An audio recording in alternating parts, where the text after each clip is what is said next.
Single हुनु पाप होइन, सिंगल बसिरहनु पाप हो। हुन त म नि सिंगल छु। यदि अझ 2-4 वर्ष यस्तै हालत भयो भनेपछि सिंगल होइन अनम्यारिडको ट्याग लाग्ने हो। तर मलाई आफ्नो एक चिन्ता छैन कि मलाई मतलब छैन आफ्नो, तर मेरो अडियन्सहरु सिंगल हुनु भएन।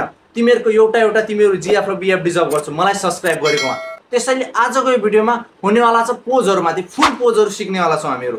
यदि एउटा दुईटा राम्रो पोजले कसैको जीएफ बीएफ बनाउन सक्छ भने चाहिँ त्यो पोज होइन, त्यो मोज हो तिमीहरुको लागि। र आज हामीलाई पोज सिकाउनेवाला छन् प्रभास। यो वाला प्रभास नै, यो वाला प्रभास। अनि साथमा प्रभासका केही सैड स्टोरीजहरु, सैड स्टोरीजहरु हामी सुन्नेवाला छौं। ल सबैभन्दा पहिला सुरु गरौँ सैड पोजबाट।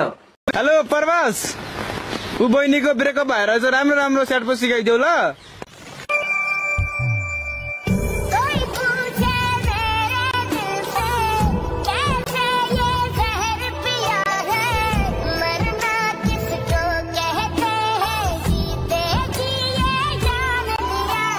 सोच त्यो दिन प्रभासले यदि पोजहरु भन्दा कलर ग्रेडिङ सिकेको भए अहिले यो टाउकोमा नीलो चाउमिन हेर्न मिल्थेन।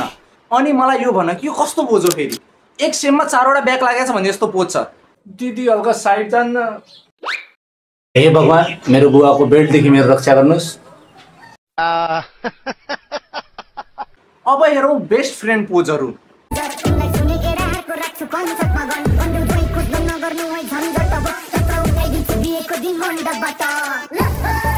कस्तो अल्छी लागे जस्तो एक त पोज गर्न लाछन्, हल्का एनर्जी ल्याऊ के पोज गर्दाखेरि पनि। मैले त बेस्ट फ्रेन्ड पोज भन्दाखेरि यस्तो खालको पोज सोचेको थिएँ, तर मेरो आशामा तिनीहरूले पानी हाले।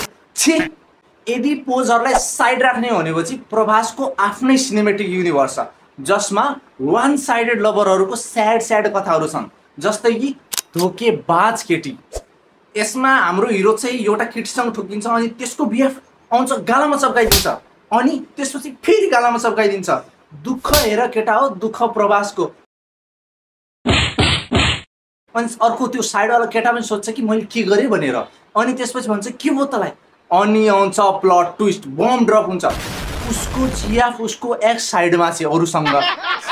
तिमीहरु स्टोरी हेर के स्टोरी। क्रिस्टोफर नोलनले लेखेर गयो और कसैले हैन। यदि सबै नाइन भन्नुला पार्टहरुलाई जोड्छौ भने पनि यति डेप्थ आउँदैन, यति सैडनेस आउँदैन जति यो भिडियोमा छ। तुम्हें फोन नहीं दिख रहा है मेरा, मैं तुम्हें कब से फोन कर रही हूँ। नहीं ऐसा ना हो किसी दिन तुम फोन करते रह जाओ और मैं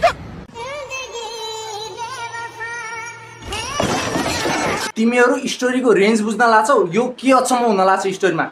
यो सबै मुटु टुटेका आशिकहरुलाई मर्ने मन किन लाग्छ मैले अझसम्म बुझेन। ल ठीक छ मर त मर, तर खुट्टामा 6000 को जुत्ता लाएर त नमर। त्यसको इज्जत गर। त्यो नि पार्कमा। यदि पार्कमा त्यसरी मर्छौ भनेपछि बसेर मान्छेहरु हग्दै मर्यो भनेर सोच्ने नि फेरि बेइज्जती अलग हुन्छ। अब हेरौं समाजलाई ऐना देखाउने भिडियोहरु। धनी भर्सेस गरिब, बेस्ट फ्रेन्ड भर्सेस बोयफ्रेन्ड।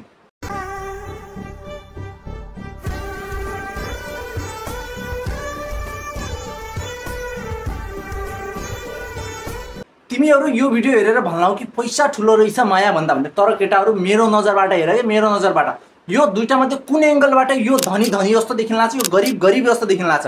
यो धनी वालाको सबै लुगाको प्राइसहरु जोड्छौ भन्यो भने माथिदेखि तलसम्म यो गरीब वालाको ज्याकेटसम्म नि पुग्दैन। तिमीहरु ज्याकेटको कुरा छोड, यो मान्छेको टाउको चाउमिन जति पनि पुग्दैन, चाउमिनको बाल जति। धनी भर्सेस गरीब हेरिसकेपछि अब हेरौं बेस्ट फ्रेन्ड भर्सेस बोयफ्रेन्ड। हेर्न सक्छौ फ्राइड चाउमिन कपाल भर्सेस झोल चाउमिन कपाल को जित्ने रहेछ भनेर। अब हुन्छ लफडा। हेर छी, किक त मिस गरेकै, एक राम्रो लात पनि हान्न सक्दैन। तर जे भयो नि यो मान्छेको सोच मलाई धेरै राम्रो लाग्छ। बाकी सबै जाऊ जिएफ सिएफ भाड्न, तर लास्टमा फेरि पोज राम्रो हुनु पर्यो के यसरी।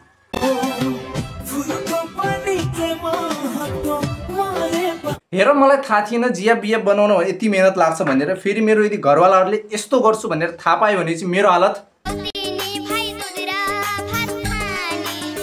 ल आजको लागि यति नै। मलाई कोहीदेखि हेड छैन, यो भिडियो बनाउने मान्छेदेखि पनि हेड छैन, मलाई कसैदेखि हेड छैन। झन् मोज लाग्यो मलाई यो भिडियो बनाउँदाखेरि। यदि तिमीहरुलाई नि यस्तो स्याड पोज गर्नु छैन, यस्तो स्याड पोज गर्ने अवस्था नआओस् भनेपछि लाइक गर, सब्स्क्राइब गर, लाइक सब्स्क्राइब।